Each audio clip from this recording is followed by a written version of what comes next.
dengan SPTJM di sini lebih banyak ke residunya. Jadi berapa sekolah yang belum melakukan upload SPTJM atau belum membuat SPTJM. Nah, kemudian untuk mekanisme peserta didik di sini itu kondisinya bisa kelihatan berapa kondisinya yang sudah masuk ke dalam klasifikasi masing-masing provider tadi. Dalam hal ini itu ada di tab ponsel, di kolom ponsel, kemudian ada berapa yang kondisinya perlu dipastikan lagi terkait dengan inputannya. Itu ada di bagian residunya.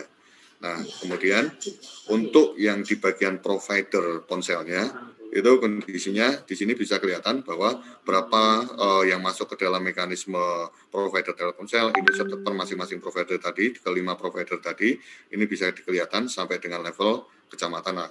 Nah, kemudian yang paling utama tadi menyambung yang ada di dalam dashboard. Sebenarnya informasi yang ada di data ini adalah lebih banyak juga hampir mirip dengan apa yang ada di dashboard, tetapi lebih fokus ke dalam tabelisasi atau rekapitulasi.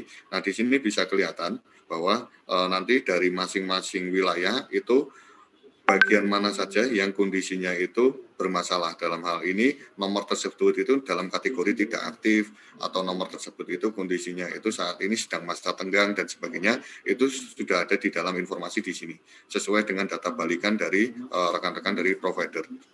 Nah, kemudian di bagian terakhir, di bagian rekapitulasi data, itu ada kepemilikan nomor ponsel. Nah, kepemilikan ini juga kondisinya, itu nanti ada dua data. Yang pertama itu terkait dengan data peserta didik, yang kedua itu terkait dengan guru. Nah, di dalam klasifikasi ini sudah akan terklasifikasi bahwa nomor tersebut itu milik siapa. Apakah kalau misalnya kita berbicara peserta didik, apakah milik siswa yang bersangkutan, ataupun orang tua, kakak atau adik, paman atau bibi, kakek atau nenek, ataupun wali murid. Ini untuk mendeteksi terkait dengan apakah memungkinkannya posisinya dari segi kepemilikan nomor ponsel tadi. Nah, ini dari segi apa yang bisa diakses secara publik. Nah, mungkin ini yang ditunggu oleh rekan-rekan operator yang ikut hadir di sini posisinya. Kalau kita lihat di sini, kembali lagi bahwa mekanisme verifikasi validasi itu tidak lepas dari jaringan pengelola data pendidikan dan kebudayaan. Dalam hal ini, semua akun atau semua posisinya operator sekolah ataupun dari dinas itu kondisinya harus tercatat terlebih dahulu di jaringan pengelola data pendidikan supaya bisa masuk ke dalam mekanisme verifikasi validasi yang ada di dalam Pusdatin. Dalam hal ini ada verbal PD, kemudian salah satunya itu adalah verbal ponsel ini. Nah, kalau kita lihat di sini, itu nanti untuk registrasi, jadi kalau memang ada rekan-rekan dari operator sekolah itu belum tercatat di jaringan pengelola data pendidikan ini, bisa langsung melakukan registrasi terkait dengan operator sekolah. Nah, nanti ada pengisian, ada formulirnya. Nah, di sini nanti ada surat penugasannya. Penugasan ini bisa dari kepala sekolah, kemudian diupload, kemudian dari sini tinggal registrasi. Nah, estimasi terkait dengan keaktifan akun ini itu di 1 hari. Jadi posisinya di dalam 1 hari nanti bisa dicoba untuk login ke mekanisme verifikasi validasi yang ada. Nah, ini dari segi SDM. Nah, kita kembali lagi ke mekanisme yang ada di dalam verifikasi validasi verbal ponsel ini. Jadi di sini kondisinya kalau untuk login ada di bagian atas, jadi tinggal klik login saja. Kalau yang penting catatannya adalah data tersebut atau akun tersebut sudah tercatat di dalam jaringan pengelola data pendidikan. Nah, kemudian, ini jadi di dalam menu aplikasinya untuk rekan-rekan dari operator sekolah itu ada 2 menu utama. Yang pertama itu terkait dengan mekanisme yang ada di pengajuan, itu yang kedua itu terkait dengan yang ada di dalam SPTJM. Nah, kondisinya itu dari segi pengajuan itu nanti bisa dalam hal ini itu sebenarnya lebih banyak ke mekanisme perbaikan atau verifikasi data. Nah, di sini ada 4 poin utama, itu kondisinya terkait dengan nomor ponsel dari peserta didik tersebut, kemudian sisa dari segi identifikasi dari provider. Jadi kondisinya nanti otomatis di sini ketika nomor-nomor tersebut itu sesuai dengan prefix yang disediakan oleh provider, otomatis secara sistem langsung terisi. Jadi contoh seperti ini 0815 itu adalah miliknya Indosat dan sebagainya, otomatis langsung terisi di sini. Kemudian yang di bagian 3 itu adalah yang belum diisikan, nomor ponsel yang belum diisikan. Nah, mungkin nanti mohon mohon bisa dikejar oleh rekan-rekan dari operator sekolah, mungkin via Dapodik, karena kondisinya nanti akan ditutup setelah tanggal 11 mekanisme verifikasi mekanisme updatingnya di dalam Dapodik. Nah, nanti selanjutnya ada di mekanisme verifikasi validasi verbal ponsel ini. Nah, kalau kita lihat di sini, itu kondisinya ada di bagian menu, di bagian 4, itu adalah fitur untuk melakukan perbaikan data. Nah, dalam hal ini nanti akan kita coba lihat terkait dengan fiturnya. Nah, di sini ketika dari segi record tersebut itu nanti dipilih, nanti akan kelihatan profil dari data peserta didik tersebut. Nah, di sini kondisinya itu ada dua pilihan atau dua isian yang perlu diisikan oleh rekan-rekan operator sekolah, yaitu terkait dengan nomor ponselnya dari peserta didik tersebut ataupun dari guru di sekolah tersebut, itu kondisinya. Kemudian yang kedua itu terkait dengan kepemilikannya. Nah, di sini nanti ada perbedaan memang dari segi kepemilikan, dari segi baik siswa ataupun guru. Nah, nanti lebih banyak dari segi referensi kepemilikannya. Nanti akan bisa dilihat oleh rekan-rekan operator sekolah ketika melakukan perbaikan dari data siswa ataupun melakukan perbaikan data dari guru. Nah, di sini ketika penginputan nomor ponsel tersebut, itu nanti otomatis keterisian dari provider tersebut itu kalau memang sudah sesuai prefiknya akan muncul. Nah, ini mekanismenya. Jadi nanti kalau kita lihat posisinya nanti bisa dilakukan perbaikan. Nah, ketika sudah diisi validasi nomor ponsel dan providernya itu sudah terisi, kemudian kepemilikannya itu juga kondisinya sudah dipilih, tinggal lakukan mekanisme simpan. Nah, itu kondisinya nanti akan tersimpan. Nah, ketika sudah dilakukan perbaikan, nanti akan menjadi antrian untuk dikirimkan ke provider terkait dengan validasinya. Nah, untuk mekanisme pengiriman datanya dari Pusdatin ke teman-teman provider itu diestimasi 1 jam sekali. Jadi, setiap ada perubahan data selama 1 jam sekali tersebut nanti akan dikirimkan terkait dengan validasinya ke provider masing-masing sesuai dengan provider ataupun nomor ponsel yang sudah dientrikan oleh rekan-rekan operator sekolah.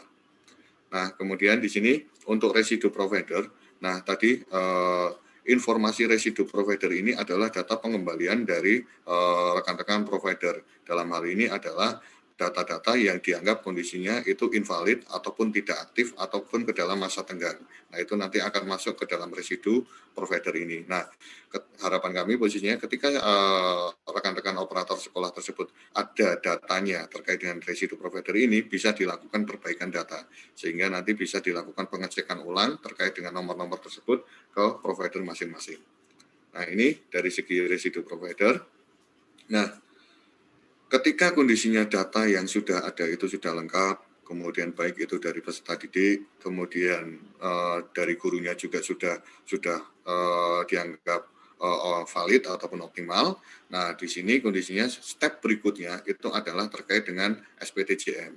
Nah, dalam hal ini itu ada rekapitulasi yang menginformasikan di sini tabel daftar peserta didik, kemudian daftar gurunya. Nah, di sini daftar peserta didik yang sudah dianggap valid terkait dengan provider, kemudian di sini daftar gurunya juga yang dianggap valid. Yang tadi dianggap valid itu adalah pertama itu kondisinya nomor tersebut aktif, kemudian yang kedua itu nomor tersebut itu masuk kategori pasca bayar, dan yang ketiga available terkait dengan penginjekan kuota.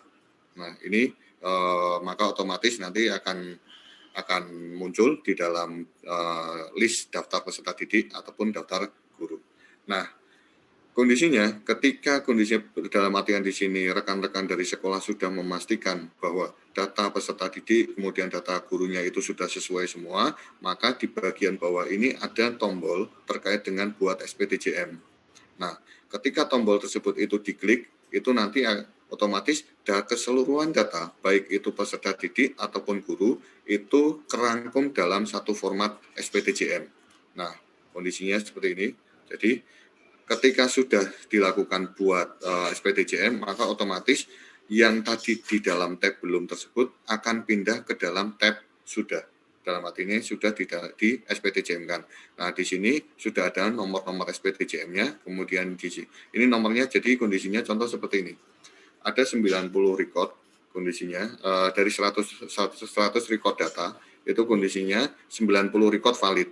Nah, dari operator sekolah ataupun dari sekolah bisa kondisinya membuat 90 tersebut itu di dalam satu SPTJM.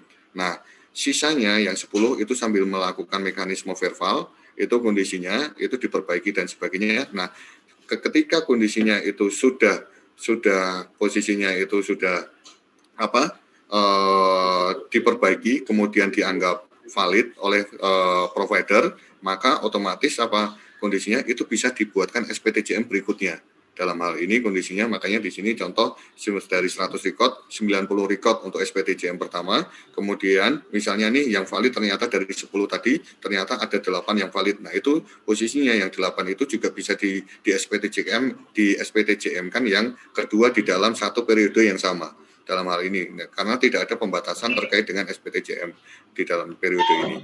Nah, kondisinya nanti ketika data tersebut itu posisinya yang 2 record tadi sudah valid, maka bisa dibuatkan SPTJM yang ketiga. Jadi di dalam satu periode pengiriman kuota itu kondisinya itu ada 3 kali SPTJM dan itu memungkinkan.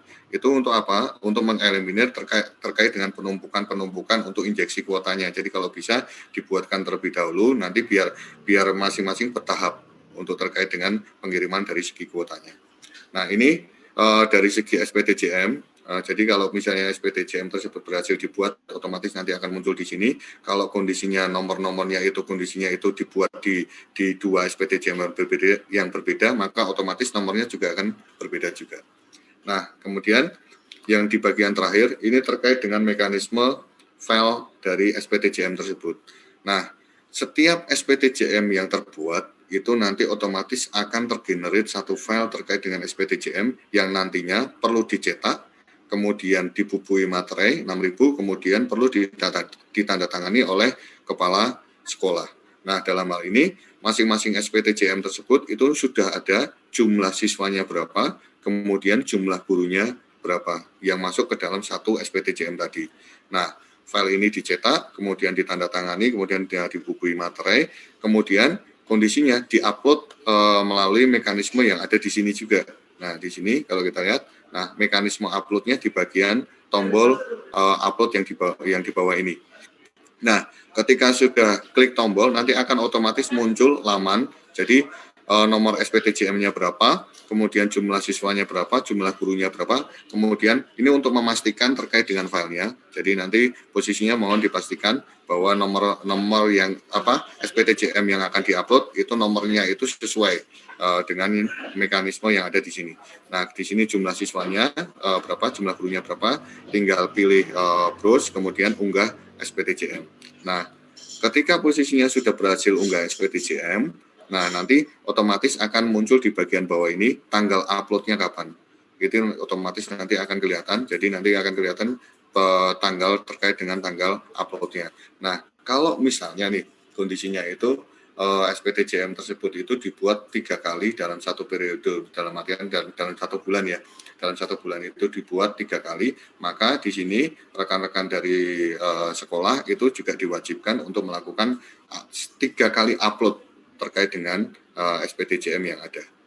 Nah, mungkin itu informasi dari kami terkait dengan aliran data secara aliran data, kemudian aliran terkait dengan mekanisme verifikasinya dari segi mekanisme verbal ponsel ini. Kurang lebihnya mohon maaf. Wabillahi taufik wal hidayah. Wassalamualaikum warahmatullahi wabarakatuh. Saya kembalikan lagi ke Mbak Meta. Monggo Mbak Meta.